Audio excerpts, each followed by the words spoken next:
Previously on Solo Leveling, Jinwoo used the Cup of Reincarnation to reshape reality. With the monarchs and magic beasts behind him, he began a new life, quietly retracing the paths of his past and reconnecting with the people he once held dear in this altered timeline. Time flowed freely in this new world, and 12 years slipped by in the blink of an eye. On the outskirts of Seoul, a police station welcomed a new addition to the Violent Crimes Unit, an officer named Lee Se-hwan. It was his first day, and the weight of a lingering rumor gnawed at his nerves.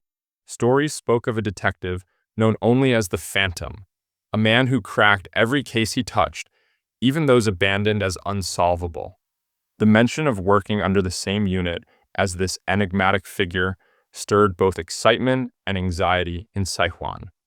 As he stood there, collecting his thoughts, an officer approached, offering a cup of coffee and a word of luck for his first day. Se-hwan accepted it gratefully, his curiosity piqued as he asked about the captain he would be working under.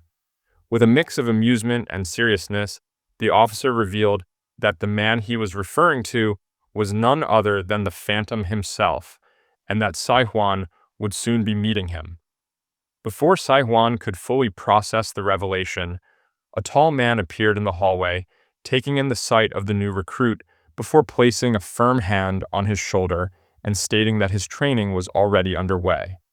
This man was Detective Sung Jinwoo, now known in the force simply as the Phantom. With an unexpectedly warm demeanor, Jinwoo guided Se-hwan out of the office, casually drilling into him the core principles of criminal pursuit. Over the next few days, Se-hwan chased minor cases under Jinwoo's guidance, soon realizing that the Phantom's pace was relentless. Fatigue etched itself into the rookie's features, each step beside Jinwoo, testing the limits of his endurance. Yet Jinwoo found purpose in mentoring someone with such promise. He saw potential, and that made the effort worthwhile. However, their routine was soon interrupted when a more serious case landed on their desks. A distressed woman walked into the station, seeking help for her friend who had recently died in what had been ruled a suicide. Her voice quivered as she insisted that her friend, Jin Yi, would never do something like that to herself. The detective initially assigned to the case had already dismissed her concerns, chalking them up to grief and emotional denial. As tensions rose, Jinwoo stepped in, calmly requesting to see the case file. His sharp eyes scanned the report. Jin Yi had been found in her bathtub, a fatal wound on her wrist, the only fingerprints on the knife her own. Medical records indicated a history of depression, though friends described her as cheerful and full of life. Everything appeared conclusive, yet a lingering instinct pulled at Jinwoo. He decided to take over the investigation, motioning for the grieving friend to accompany him to his office for a more private talk. Not long after, in the shadowed quiet of a dimly lit residence, Jinwoo emerged from the abyss, darkness curling around him. The spacious condominium stood silent, a hollow shell of someone who once lived alone. Despite the deep of night, Jinwoo moved with practiced ease until he reached the bathroom, the site of the tragedy. His gaze swept over the bathtub, the bloodstains telling a story of pain. And then, with quiet authority, he whispered a single word, "Arise." The blood rippled, then surged. From it emerged a shadowed figure, the broken soul of Jin Yi. She stirred weakly, her awareness flickering like a fading candle. Jinwoo steadied her, offering calm reassurance before gently asking if she truly could have hurt herself like that. In silence burdened with sorrow, Jin Yi confessed the truth and recounted her final moments. That night, as the city drifted into dusk, a knock echoed on the door of a middle-aged man's home. Standing at the threshold was Jinwoo, his detective badge raised. The man, who happened to be Jin Yi's father, opened the door with urgency and asked if the police had discovered anything new. Jinwoo nodded with practiced calm, stating that the investigation remained ongoing and requested to ask him a few questions. The man agreed without hesitation, and the two soon found themselves in a nearby cafe, seated across from one another. Jinwoo began his inquiry, asking about Jin Yi's school life and whether she had shown signs of aggression. The man faltered at first, but soon regained composure, describing Jin Yi as gentle and innocent, incapable of cruelty or resentment. His voice cracked with emotion, hands trembling as he spoke of the love he bore for his daughter, even admitting that she wasn't his by blood. Grief lined every word, thick with regret over failing to see her pain sooner. Jinwoo listened, his gaze unwavering. Then, reaching into his coat, he placed a phone on the table. Calmly, he explained that he had found a recording during his investigation, one left behind by Jin Yi. Moments later, her trembling voice filled the cafe, recounting the years of abuse she had suffered at the hands of her adoptive father.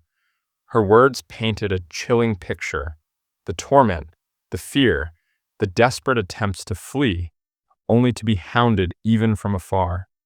It was the final push that had broken her. As the recording ended, the man's demeanor shifted. Grief twisted into defiance, and with a hardened glare, he demanded to know what Jinwoo intended to do now instead of arresting him on the spot. Jinwoo didn't answer. The cafe around them began to blur, colors draining, shadows creeping. The man blinked in confusion as the walls dissolved into an abyss.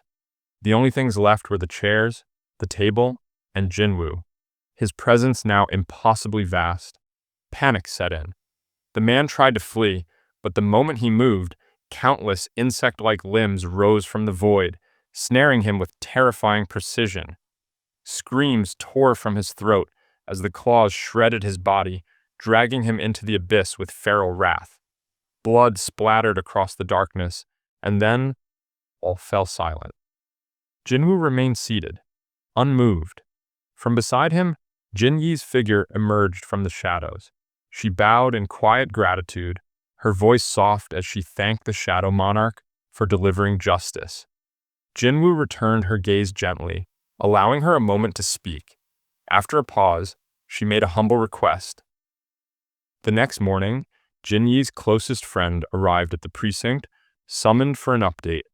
Jinwoo welcomed her in, briefly explained the case's closure, then handed her a small package, cheerfully wrapped. It was a gift, one Jin Yi had bought before her death. Tears filled the woman's eyes as she unwrapped the present, a simple mug paired with a birthday letter in Jin Yi's handwriting. In that moment, Jinwoo's thoughts drifted to what could have been. Had Jin Yi never received those vile messages from her adoptive father, the two best friends might have been celebrating together today. Later that evening, Jinwoo found himself seated at a familiar pork belly restaurant.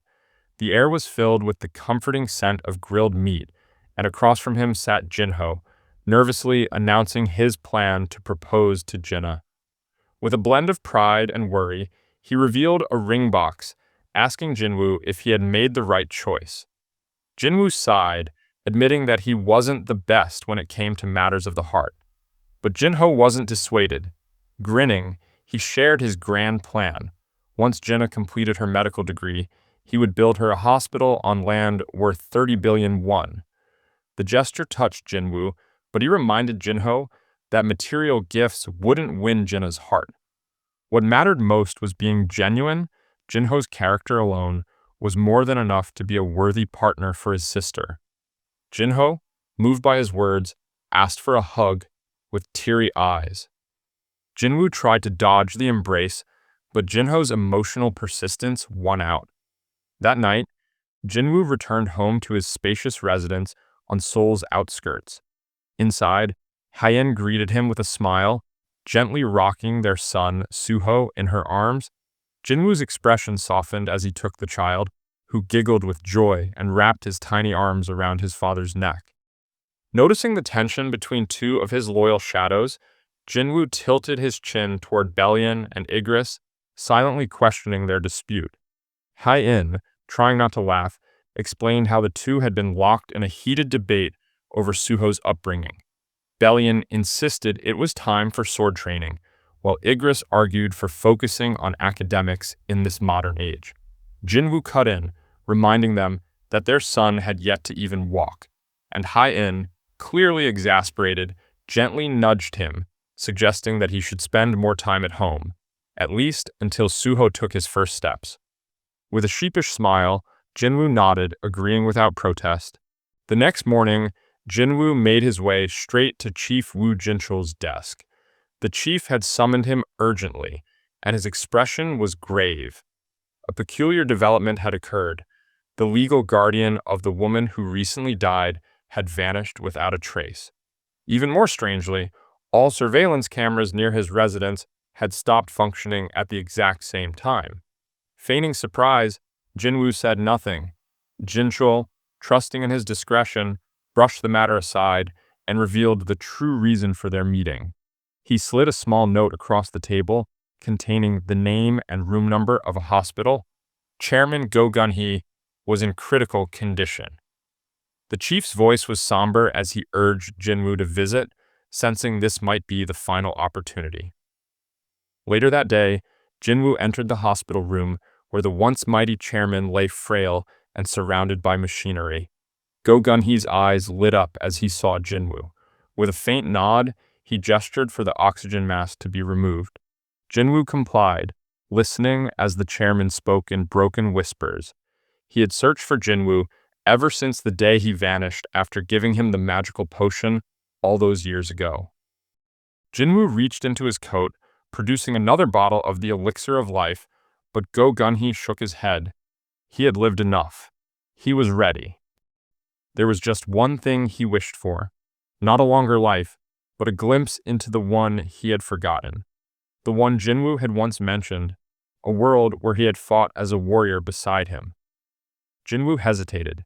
He knew the pain such memories could bring, but the chairman's gaze was firm, unafraid. So Jinwoo took his hand and unlocked the memories long buried. A flood of visions swept over Go Gun-hee, battles, sacrifice, unity. He relived it all. Tears streamed down his face, but his heart was full. In those final moments, he was no longer a frail man in a hospital bed. He was a hero once more. His final breath escaped in peace. The beeping of the monitor faded into a long, solemn tone. Jinwoo wiped the tears from the chairman's face and stood in silence, honoring a true warrior. As Jinwoo left the hospital, the colors of autumn embraced him. The world moved on. But then his phone rang, jolting him from his thoughts. It was Hai-In, her voice frantic and disbelieving. Through the chaos, she somehow managed to say the words. Suho was flying around the house. A flicker of amusement warmed Jinwoo's expression as he promised he'd be home soon to take care of it. He told her not to worry. He'd personally teach their son how to fly. Back home, the chaos continued. Bellion declared Suho's airborne abilities assigned to begin aerial combat training. Igris, ever the rational one, insisted this hinted at a future in aviation. Meanwhile, Hai-In tried to clean the shattered utensils caused by her son's airborne antics, shouting in exasperation for Jinwoo to hurry home. By the time Suho learned to walk, he was freely roaming around the house. And for some unknown reason, he had developed a strange attachment to the Ant King. Beru, who was born to instill fear in humans, was visibly shaken. Since his fateful clash with Jinwoo on Jeju Island, this was the second time he had encountered an emotion other than terror directed at him. Beru found himself in a perplexing dilemma and tried everything to avoid the young monarch, but no matter where he went, no matter how high he flew, Suho followed with the same unwavering interest and innocent fascination. The sight of Suho's steady, curious gaze left Beru more bewildered than he'd care to admit. He couldn't understand why the young monarch sought him so persistently. Hoping for answers, Beru turned to Igris. The ever-composed Shadow Knight offered a simple yet profound insight. He pointed out that to a toddler, a towering ant who could walk, fly, and even speak must appear nothing short of a living marvel. Beru pondered that revelation in silence. And in the curious, unflinching eyes of the young master, he found something he had never expected, something he perhaps always needed: acceptance. Years passed, and Suho had now grown old enough for kindergarten. One ordinary day, Hye-in stepped into his school, greeted warmly by the director. With a pleasant smile, the woman handed her a sketchbook filled with Suho's drawings. On the very first page was the image of a two-legged ant. The director explained that the children had been asked to draw a friend, and this had been Suho's answer. As Hye-in studied the drawing, realization slowly dawned. It was unmistakably Beru. The director encouraged her to turn the pages, revealing more sketches Suho had made. On the next page were depictions of other shadow soldiers playing alongside him. As she flipped through, page after page followed the same theme: shadowy figures, monsters, warriors, all drawn with the warmth and familiarity of cherished companions. Then, the director's voice broke Hye-in's thoughts, guiding her attention to the final page. The theme for that one had been home, and this, she explained, was the reason she'd requested the meeting. It looked like a small, ordinary house at first glance, but beneath it, the ground was shaded pitch black, cloaked in shadows. When asked about it, Suho had said that was where his friends, his family, and his big dad lived. Initially, the director had found the imagery unsettling, even wondering if something might be wrong at home. But Suho's cheerfulness, his balanced behavior, and the lack of any signs of trouble had led her to another conclusion. Perhaps he simply had a unique way of seeing the world. She even suggested that Suho might have a rare, artistic gift. Hye-in managed a polite smile and an awkward agreement before bidding the director farewell, but her thoughts were troubled as she returned home to speak with Jinwoo. When Jinwoo flipped through the sketchbook, he couldn't help but chuckle. There was a playful pride in his gaze as he admired his son's imagination, but when Hye-in directed him to the last page, asking if he knew anything about the big dad living inside the shadows, Jinwoo paused. His lips curled into a quiet laugh as faint memories stirred. Memories of a throne, of darkness, of a world where he had once ruled as the Shadow Monarch. But Hye-in wasn't amused. Her expression had grown serious as she conveyed another concern raised by the kindergarten staff. The director had noted how other children, despite Suho's calm demeanor, instinctively kept their distance from him. That piece of information struck a chord within Jinwoo. He had suspected it for a while. It wasn't mere coincidence. In Suho, the children must have sensed something far deeper, something primal, a trace of the overwhelming aura once carried by the Shadow Monarch, an instinctive fear of death. The power that Jinwoo had borne for so long was now awakening in his son, growing stronger by the day, and Jinwoo knew what that meant. Suho wouldn't be able to live a normal life among humans unless he could completely suppress or control that power. Until then, there was only one path forward. Jinwoo's eyes drifted to the wall of the living room. At the center hung the largest frame, their wedding day, frozen in time, a moment of joy. Surrounding it were countless pictures of Suho, but these weren't ordinary family photos. They were glimpses into a childhood surrounded by shadows, warriors, and beings of incredible might. Then, with resolve hardening in his chest, Jinwoo made the difficult decision to seal Suho's powers, along with his memories of the shadow soldiers, until the time was right. From the darkness behind him, Beru emerged quietly. The Ant Marshal had been listening and understood. Jinwoo gently handed him the drawing Suho had made, one last look at the memory of a bond now being put to rest. Beru's gaze softened as he took in the child's innocent depiction. His eyes shimmered with unshed tears as he requested a final moment alone with the young master. He stepped carefully into Suho's room.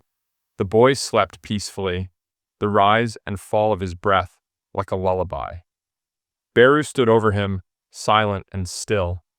Then, softly, he whispered his farewell, not just for himself, but on behalf of all shadow soldiers who had once cherished the presence of the young prince. With that, Jinwoo approached his son. He placed a hand on the boy's forehead, his heart heavy, and cast the spell that sealed away the powers and memories that bound Suho to the shadows, granting him a chance at a normal life. And as the door clicked shut behind him, Suho drifted deeper into sleep, where dreams carried him through shadowy meadows filled with dancing ants, knights, and orcs. A final joyful memory of a world he would one day return to. The sun shone brightly over Seoul on yet another morning, marking a quiet yet significant milestone, Suho's transition into adulthood. It was his first day at high school, a place that perfectly embodied the law of the jungle, where the strong ruled and the weak endured. Lee Yun-cheol, also a freshman, found himself seated at the back of the classroom. A new environment meant new challenges, and Yun-cheol was more than ready to assert his dominance. As he observed the classroom dynamics, his gaze fell on Suho. Seated quietly, Suho exuded a strange detachment from the bustling energy of the room. His casual glance toward Yun-cheol held a subtle indifference, one so calm it bordered on provocation. That look alone stirred something in Yun-cheol, igniting a need to reassert his presence. As he rose to confront the peculiar student, a firm grip on his shoulder brought him to a halt. Startled, he turned to see Jo Sung-ho, a fellow student who had apparently known Suho from middle school. Sung-ho warned him then and there Suho wasn't someone to mess with, but his caution only served to deepen Yun-cheol's irritation. Dragging Sung-ho out to the school grounds, Yun-cheol unleashed a brutal beating to silence the warning. He needed to send a message to establish himself. Yet, even under blows and bruises, Sung-ho remained unwavering in his stance. He spoke again of Suho's reputation, of strength no one dared challenge back in junior high. Yun-cheol scoffed at the idea. His disbelief twisted into frustration, culminating in a stinging slap that echoed across the open air. And just then, a presence approached from the distance. Suho was walking steadily toward them, his expression unreadable. At the sight, Sung-ho instinctively lowered his head, refusing to meet his eyes. Yun-cheol, still caught in a whirlwind of confusion and simmering anger, had no time to react. In a blur of motion, Suho launched a flying kick that crashed into one of his underlings, sending the boy sprawling to the ground with a sickening thud. Before the second could respond, another flying kick landed cleanly against his face, knocking him out cold. Stunned, Yun-cheol stood frozen, struggling to process the sudden onslaught. But as rage overtook his senses, he threw a punch at Suho, only for it to be stopped mid-air by an impossibly fast kick that intercepted the blow with inhuman precision. Then came the final strike, a devastating kick under his chin that lifted him off his feet before slamming him into the ground. Silence followed, heavy and suffocating, as all three of Yun-cheol's group lay unconscious. With the matter settled, Suho turned and headed back toward the classroom to pick up his bag. But inside, the room's stillness felt different, too quiet, almost unnerving. A faint sense of nostalgia washed over him, as if he'd been waiting for something beyond the ordinary. Just as he reached for the door, something strange stopped him. It wouldn't budge. At first, he thought it was locked, but even as he applied more force, the door refused to move. Confusion flashed in his eyes. Rushing to the window, he peered outside, and what he saw defied reality. The world had frozen in time. Students stood mid-stride, cars halted motionless on the road, and even a ball remained suspended mid-bounce. Everything was locked in eerie stillness. Then it began. A black hole emerged at the back of the classroom, its swirling darkness distorting the very air around it. It stood there ominously, as if reality itself had been torn open to reveal a gateway to the unknown. Suho's pulse quickened, not from fear, but from something else. Deep down, it felt like the moment he'd been waiting for. His mother had always said he resembled his father, And now, he found himself wondering what his father would do in a moment like this. The answer soon became clear. With his heart pounding like a war drum, Suho stepped forward, his feet moving with instinctive certainty as he walked into the blackness. The darkness swallowed him whole. He emerged in a dim hallway, its walls ancient and worn, the air thick with silence. Glancing behind him, he saw the passage had vanished, leaving him no path but forward. Reaching out, he took a torch from the wall, lifting it high to illuminate the path ahead. Shadows stretched and flickered with the flames, revealing rows of neatly arranged weapons: swords, daggers, bows, spears, maces. The corridor displayed an arsenal of gleaming armaments, each catching the torchlight with deadly promise.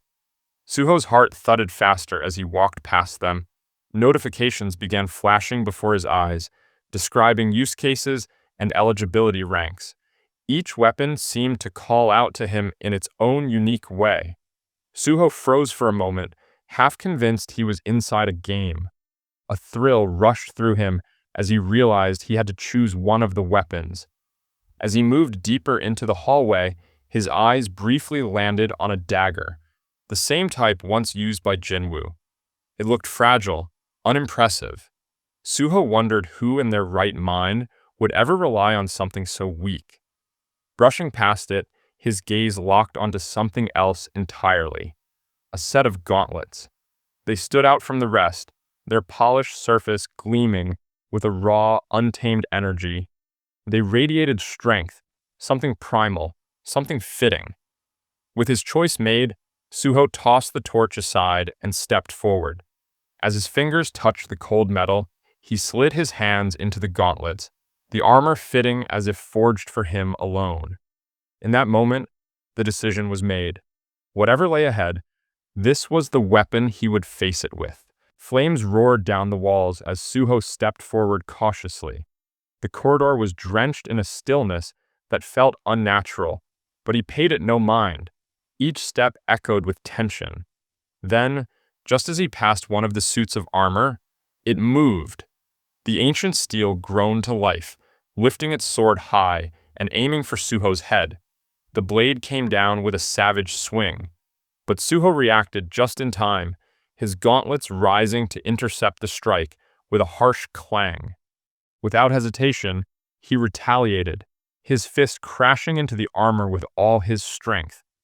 The blow rang through the hallway, metal bending under the sheer force until the armored knight collapsed to the ground. Panting, Suho staggered back. His eyes darted around and realization struck. There were many more suits along the path he'd walked. His worst fear materialized before his eyes, as one by one they began to move, their weapons gleaming ominously in the firelight. The corridor erupted into chaos as Suho braced himself for the onslaught. His fists became a blur. The enchanted gauntlets smashed through helmets and body armor with ruthless precision. Each clash echoed like a drumbeat of war. With a crushing kick, he pinned the last knight to the floor, ending the battle in a violent crescendo. Silence returned. Then, a glowing message appeared before his eyes. He had reached level 19 after defeating the horde of living armor. A smirk of satisfaction tugged at his lips, though a flicker of confusion clouded his thoughts. How had he managed to survive before the level up? The system felt more and more like a game now, guiding him, rewarding him with strength after each challenge. Pushing the thoughts aside, he turned his focus to the hallway.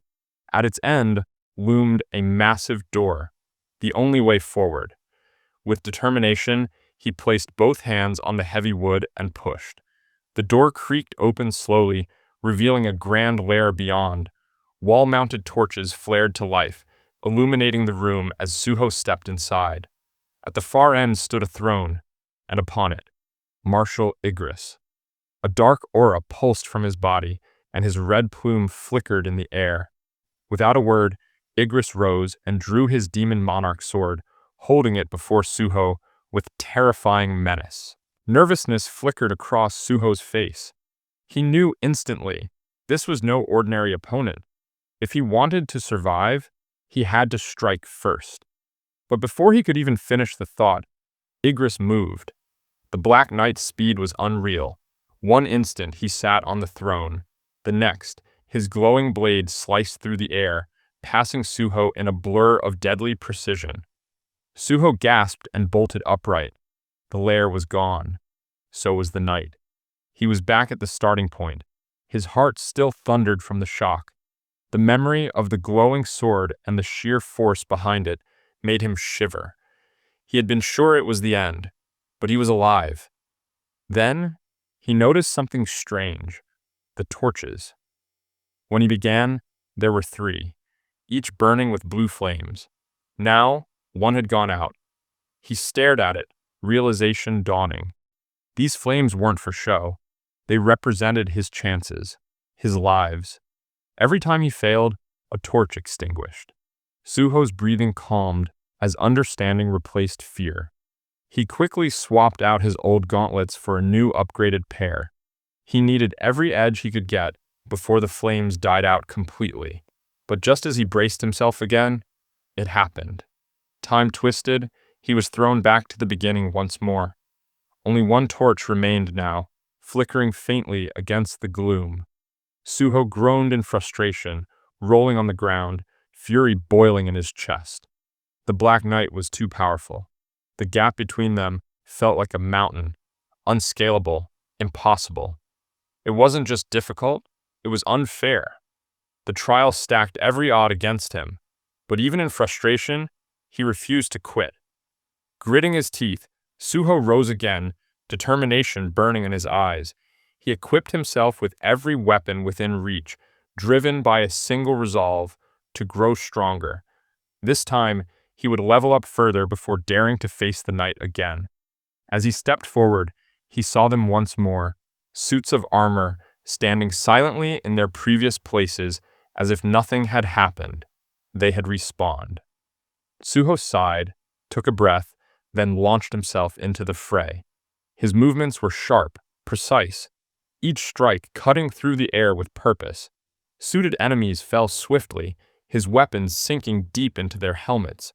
One archer raised a bow, arrow poised to fire, but Suho was faster. In a flash, he closed the gap and slammed a punch into the enemy, sending it flying. Soon, the corridor was filled with fallen armor. Notifications flickered before his eyes. He had leveled up again. Another message appeared.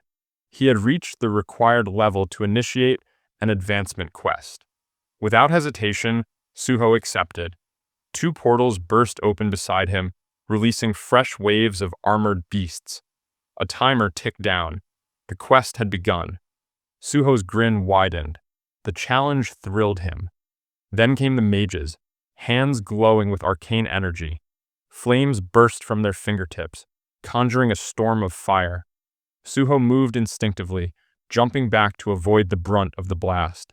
But they weren't done. Together, they summoned a massive fire spell and hurled it down toward him. Suho raised his shield just in time, the searing magic crashing against it as he stood firm, eyes never leaving his opponents. Then, the ground trembled. The mages had summoned a massive stone golem. Suho let out a sigh, tossed his shield aside, and surged forward. His fists became a flurry of strikes. In moments, the golem crumbled under his relentless assault.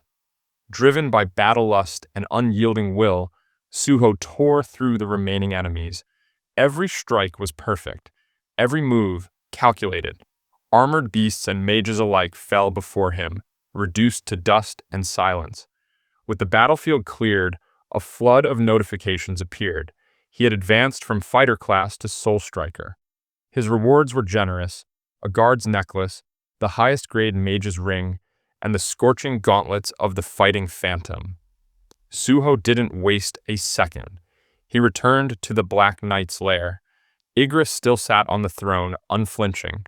But Suho had changed. He had reached level 70. Power surged through him, more than ever before. With a gaze full of conviction, he challenged the Black Knight again. Igris rose, drew his sword, and struck. The blade, now crackling with dark energy, smashed the ground, and sent a shockwave that stunned Suho. But he dodged at the last moment, repositioned himself above the knight, and struck back with precision and force. The lair shook. Dust and debris clouded the air. But the fight wasn't over. Suho's agility shone. He dodged every blow, each movement honed from dozens of battles. His counterattacks came fast and relentless, but deep down, he knew. It still wasn't enough. Igris didn't budge. The knight swung his blade with brutal force, sending Suho flying, yet Suho used the momentum to his advantage. Mid-air, he twisted and came down hard, gauntleted fists slamming into Igris with overwhelming strength. The knight faltered for the first time. Suho, however, didn't let up. Punch after punch followed, culminating in a devastating strike to the chest that launched Igris into a pillar, cracking it with violent force. Igris blocked what he could, but Suho's blows were too many, too fast. Piece by piece, the knight's defenses fell apart. Yet, there was no bitterness in Igris's gaze, only admiration. In Suho's strength, he saw the shadow of his king. Born to a godlike father and an S-rank awakened mother, Suho's potential was boundless. He hadn't even reached his peak, and still, he stood above monsters. Igris knew the battle had reached its end. Undaunted, Suho drew in his mana for one final strike. Then, with a roar, he unleashed it, piercing through sword and steel alike, reducing the Black Knight to dust. At last, Suho stood victorious, releasing a long-held shout as a wave of relief and triumph surged through him. But his journey wasn't over. Behind him, a new gate shimmered into existence. Relief flooded him at the thought. Perhaps this was the exit. Without hesitation, he sprinted toward the gate, propelled by hope and rising anticipation. But on the other side, his breath caught. He found himself surrounded by an area consumed in flames. Unbeknownst to him, Suho had stepped into the demon castle. The monsters here charged at him without hesitation, but Suho, now more powerful than ever, destroyed them with ease. Floor after floor, beast after beast, none could challenge him. Even floor bosses like Vulcan and Midas fell swiftly, without resistance. Suho couldn't help but wonder, was he that strong now, or were they simply too weak? Regardless, his level soared, and soon he stood at the gates of the 100th floor. But instead of battle, he was greeted by something unexpected, a demon lady flanked by guards. She introduced herself as Ezel, eldest daughter of the Radiru clan, and congratulated him for reaching the final stage. Suho blinked, surprised. He looked around, cautious. But Ezel only chuckled, assuring him he had truly cleared the castle and invited him to a banquet hosted by her father. Suho politely declined, saying he wasn't of age to drink yet. Then, with a light-hearted smile, he waved goodbye. Ezel returned the gesture, sending him off to his next mission as he stepped through a new gate. Upon reaching the other end, Suho was met with a daunting sight. A colony of ants, their bodies as large as humans, screeching in unison as they prepared to strike. Suho, still trying to process the scene before him, immediately ran for his life, his breath ragged as panic set in. But amidst the chaos, a small silver lining appeared. Each victory against the ants made him stronger. His level was rising steadily with every battle, fueling him with renewed determination. After what felt like an eternity of relentless attacks, the charge of ants finally ceased, and Suho steeled himself for the next challenge ahead. Soon, he found himself standing before the last room of the cavern. It was a massive, hollow chamber that exuded an ominous presence. The sheer size of the lair unnerved him, sending a chill down his spine, but he forced himself to press forward. At the far end of the chamber stood the humanoid ant king, Beru. As their eyes locked, Suho noticed something strange about the creature. For reasons he couldn't explain, Beru seemed to be crying. But before Suho could fully process what he saw, the Ant King surged forward, claws extended, and unleashed an ear-splitting cry that shook the very foundation of the lair. Beru's movements were impossibly fast, each strike landing with devastating precision. Suho braced himself, standing firm and taking every blow head-on. Yet, amid the fury of the attack, Suho sensed something off. Despite Beru's overwhelming strength, the creature seemed to hesitate at critical moments, pulling back when it could have delivered fatal blows. That hesitation, though subtle, became Suho's lifeline.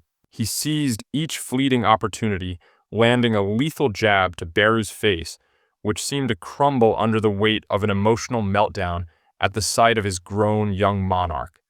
The battle raged on until Beru finally admitted defeat, dissolving into thin air. Suho, battered and drained, let out a long sigh of relief, a wave of luck washing over him as he stood tall. Though victorious, he couldn't help but laugh, grateful for the stroke of fortune that had spared him a much easier boss this time, a stark contrast to the last. His body aching from relentless combat, barely had a moment's respite when yet another gate materialized before him. A surge of anticipation swelled in his chest as he saw his level had finally hit 99. It felt almost poetic, the number so complete he believed he had reached his final threshold. With that belief warming his thoughts, Suho stepped eagerly through the gate, convinced his long adventure had finally reached its conclusion. But the sight that greeted him shattered that hope. Yet another endless horde of beasts stretched across the horizon, and this time it was giants and dragons that loomed in the distance. Relief turned to dread in an instant. His journey wasn't over, not even close. It was just one trial after another, and once again, without hesitation, Suho plunged into the fray. His body moved on instinct, dodging blows, countering with precise and lethal strikes. Each monster that lunged toward him fell beneath his fist. One of the giants swung a colossal sword, aiming to crush him, but Suho shattered the blade with a single blow and followed up with a devastating kick that sent the creature's chin reeling. He landed gracefully, his breath shallow, but before he could even recover, another wave surged forth. A monstrous unit, led by high orcs and ice bears, lunged toward him with ferocious cries. Suho met them head-on. His fists tore through the beasts, his blows thunderous, decisive, unrelenting. High orcs crumbled under his strikes, while the bears thudded to the ground in rapid succession. But there was no pause. More orcs rained down from above, attempting a surprise descent. Suho's reflexes sparked, and he leapt backward just in time, narrowly evading their blades. The pressure didn't relent. High orcs now circled from every angle, mounted on wyverns as they soared overhead. Their plan was clear: exploit Suho's preference for ground combat, but he didn't flinch. Rising to the sky like a bolt of lightning, he tore through the airborne monsters, cleaving a path through the clouds and striking them down mid-flight. As he reached the zenith, a new terror emerged. Titans, stone giants whose towering forms stretched into the heavens, began to stir. At their center stood their leader, cloaked in shadow, who acknowledged Suho's arrival and his progress through the game. He spoke of the path ahead, warning that the title of young monarch would not make it easier from here. Suho didn't care for words. Even before the sentence finished, his fist rocketed forward with a brutal jab, followed by a storm of attacks that tore through the Titan army. Their stone bodies shattered, crashing into the earth below like broken statues. The battlefield stilled, but only for a moment. From the smoke emerged another presence, Tusk, the mighty shaman, his staff pulsing with destructive power. With a flick of his wrist, he activated gravitational magic, slamming Suho into the ground. Then, with cold precision, Tusk hurled him across the battlefield, burying him in the earth. 3 colossal dragons rose next, mouths glowing with fire as they loomed overhead. Without warning, they unleashed a barrage of flames, scorching the terrain. But Suho burst from the rubble just in time, his fists now armored with mana and with a blur of motion, he launched into the sky. One strike, then another, and the dragons fell one by one, their bodies crashing in a fiery cascade. Still, he knew his greatest threat remained. Tusk was still standing. Without wasting a moment, Suho mounted a fallen wyvern and took to the air, preparing his attack. But Tusk had already summoned a massive fireball above his head, casting it down before Suho could react. He dodged by a hair's breadth as the mountain behind him exploded into flame and rubble. Stunned by the destructive force, Suho's eyes widened, watching the blazing remnants of the peak crumble. Tusk, meanwhile, casually patted himself on the back, pleased with his newfound power. Before Suho could launch another strike, the battlefield descended into chaos again. Every shadow soldier he had defeated moments ago regenerated, this time joined by a familiar face, Jima, the Naga boss, charging forward with his trident in hand. But Suho was ready. In the blink of an eye, Suho slipped past the sweeping trident, his body moving with surgical precision before he retaliated with a devastating burst of strength that sent Jima hurtling across the field. It had been so long since this journey began, and Suho could feel his energy fading. He knew that if the monsters kept coming, he wouldn't last. His stamina was nearing its limit. Recognizing his vulnerability, he focused all his remaining mana into a single, devastating attack. A Gatling gun of punches that tore through the battlefield, annihilating everything in sight. Tusk tried to shield himself, but Suho had already moved. In a flash, he reappeared behind the shaman and with one final, crushing blow, dismantled him completely. The once feared opponent was reduced to nothing more than dust scattered across the field. As the dust settled, Suho approached a glowing gate ahead, his path forward. He paused, reflecting on everything.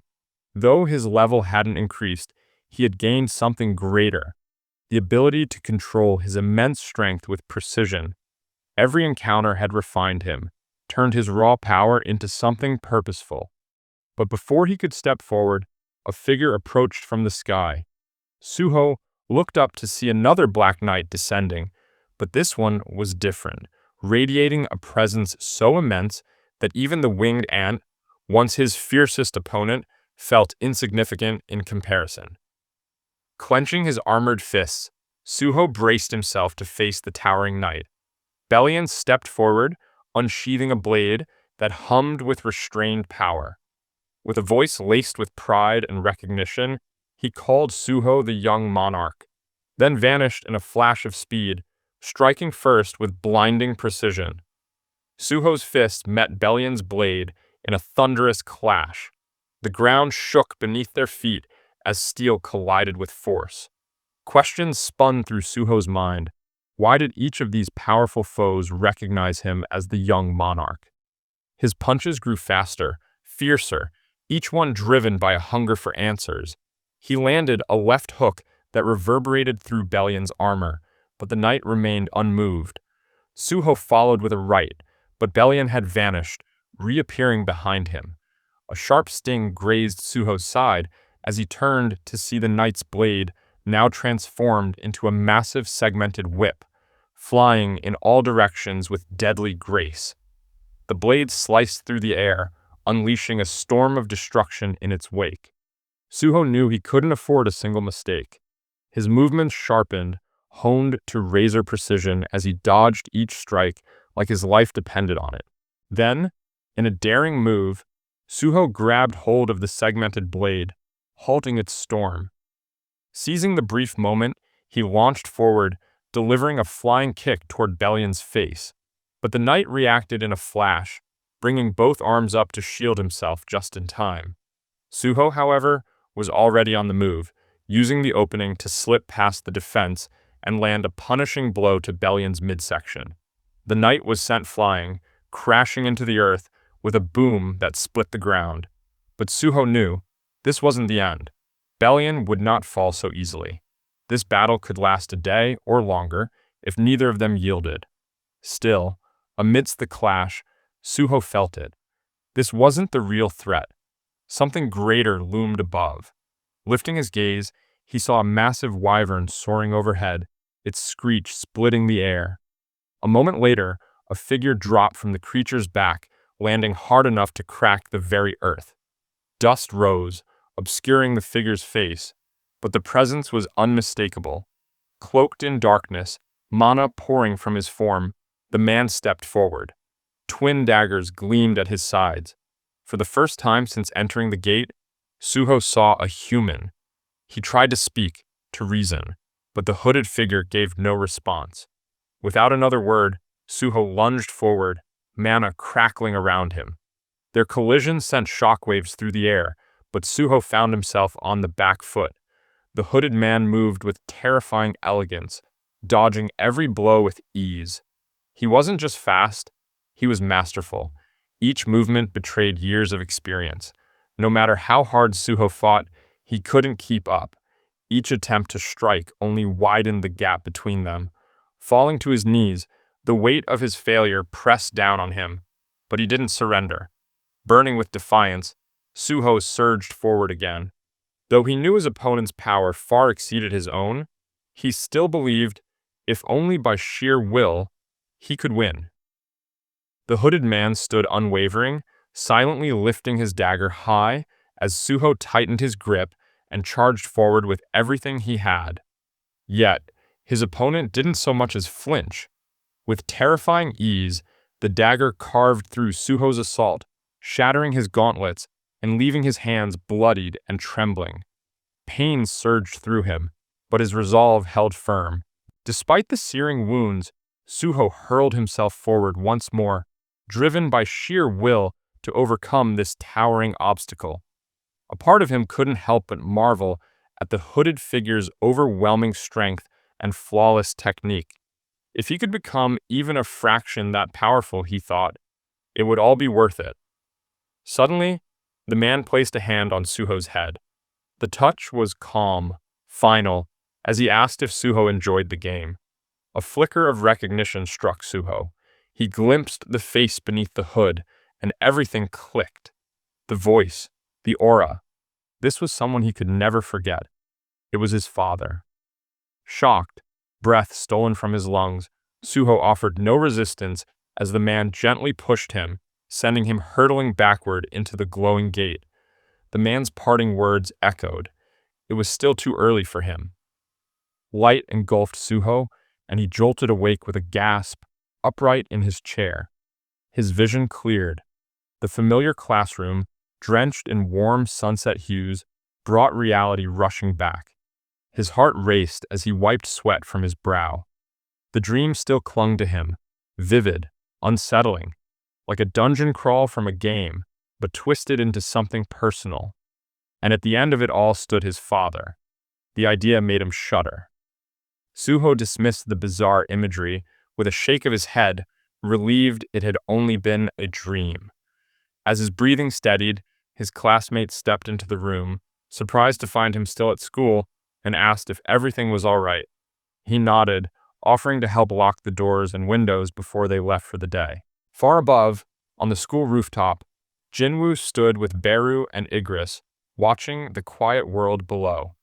Beru broke the silence, proposing something that had clearly weighed on him. Perhaps it was time to restore Suho's powers, given the young monarch's progress and relentless spirit. Igris agreed, noting that, in all of Suho's tests, this was the first time he had come so close to encountering their liege. But Jinwoo saw things differently. He reflected on his own journey, how strength alone had never been enough. The trials that shaped him had taught restraint, taught patience. He wanted Suho to learn the same. No matter how admirable his son's courage was, acting without strategy or self-awareness was a dangerous flaw. Suho needed time to grow, and Jinwoo was willing to give him just that. Beru, overwhelmed by emotion, gazed down at the sketch Suho had drawn of him, tears brimming in his eyes. Jinwoo, sensing Beru's feelings, gently reassured him. He suggested that it might be time to gather everyone together and simply share a meal. It had been too long since they enjoyed something so peaceful. In the bustling city, The air buzzed with the voice of a television broadcast detailing the live scenes of a raging forest fire near a residential zone where a firefighting unit had finally been mobilized to contain the spreading blaze. Among the responders stood Baek Yoon-ho, drawing in a deep breath of relief after enduring a long, exhausting night combating the wildfire. His body bore the weight of fatigue, yet his spirit remained firm as the team leader approached, handing him a chilled water bottle in quiet acknowledgement of their shared effort. At the forefront of the operation was Sung Il-hwan, Baek's captain and a legendary figure in firefighting circles, renowned for his unshakable leadership and triumphs over seemingly impossible disasters. For Baek, serving under such a man was not just duty, but an honor he carried with silent pride. The moment was almost dreamlike, and as Baek lifted his gaze to the sky, he caught sight of something streaking across the clouds. But Il-hwan, calm and composed, dismissed it with a glance, noting it was likely just an airplane. Elsewhere, inside the glass-paneled heights of a sleek skyscraper, Jinho walked with brisk energy, his excitement thinly veiled behind the practiced composure of a professional. An employee kept pace beside him, going on about the importance of settling on the perfect title for their upcoming virtual reality game. But Jinho's attention was far from focused on titles or marketing plans. His thoughts danced with a joy that pulsed stronger than logic or work. As he stepped into the open space of his office, that joy became too overwhelming to hold back. Unable to contain it, he shared the news. His wife was pregnant. A wave of cheers swept through the room, and the atmosphere instantly shifted as the team erupted in applause, voices filled with congratulations. Yet, Jinho wasn't finished. As the celebration simmered, he delivered one more piece of news, perhaps even more unexpected. The team now had a backer, and not just any investor. Choi Jong-in, the most influential name in the entire industry, had decided to invest in their company, Ajin Soft. The room was stunned into silence for a heartbeat before it burst once again into celebration, this time tinged with awe. Jinho's name was no longer just circulating within the company walls. It had begun echoing across newspapers and media outlets, hailed as the next rising star of the industry. Meanwhile, the sun bathed the sky in a golden hue as Jinwoo and Haein soared above the world atop Kaisel. The wind surged past them, with each powerful beat of the wyvern's wings, lifting them ever higher into a vast, tranquil expanse where the horizon stretched in quiet eternity. A gentle warmth bloomed within Haein as she took in the breathtaking view, one she hadn't seen in years. Beside her, Jinwoo reached into his pocket and drew out a small box, revealing a gift he had prepared with care for their 16th wedding anniversary. Nestled within was a necklace of quiet elegance, its design timeless and beautiful. Without a word, Jinwoo reached over and clasped it around her neck. Their eyes met as they leaned closer, the moment suspended between wind and sky, ready to be sealed with a kiss. But just as their lips nearly met, Jinwoo's gaze drifted toward the horizon, his expression sharpening with quiet resolve. It was time for her to return. No words were needed. Haein saw it in his eyes and offered a lingering smile before stepping away, her fingers brushing his one last time. Kaisel shifted, wings slicing the air as the wyvern turned and began its descent, carrying her back toward Earth. Jinwoo watched until she was a fading speck against the golden light, before he finally turned. And in that instant, the calm shattered. The skies fractured like broken glass as a rift tore through the clouds, spilling blue fog that swirled and thickened into something unnatural. Jinwoo recognized it at once, the warning etched in memory, the one he could never ignore. Entities of unimaginable power had the potential to attract terrors from beyond dimensions, horrors drawn in, like moths to a burning flame. With his decision firm and his mind now quiet, he raised his hand.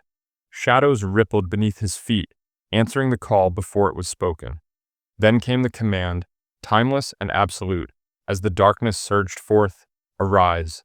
At the same time, far away in a secluded realm, Suho stood once more within the depths of a foreboding lair. Exhaustion clung to him like a second skin, each breath heavier than the last, as he endured yet another crushing defeat. Days had passed since he last saw his home, and the eerie cold that permeated the air gnawed at him from within, threatening to hollow him out completely. But even after countless failures, Suho refused to bow. This was his final chance, and somewhere deep inside, a voice had haunted him ever since he first stepped foot into this place. Arise. The word echoed relentlessly through his soul, like a curse or a forgotten promise. With resolve tightening in his chest, he clenched his fists and turned to face the towering, ominous door before him. The path ahead lay cloaked in darkness, yet something about it stirred a faint flicker of recognition, a pull from a forgotten past.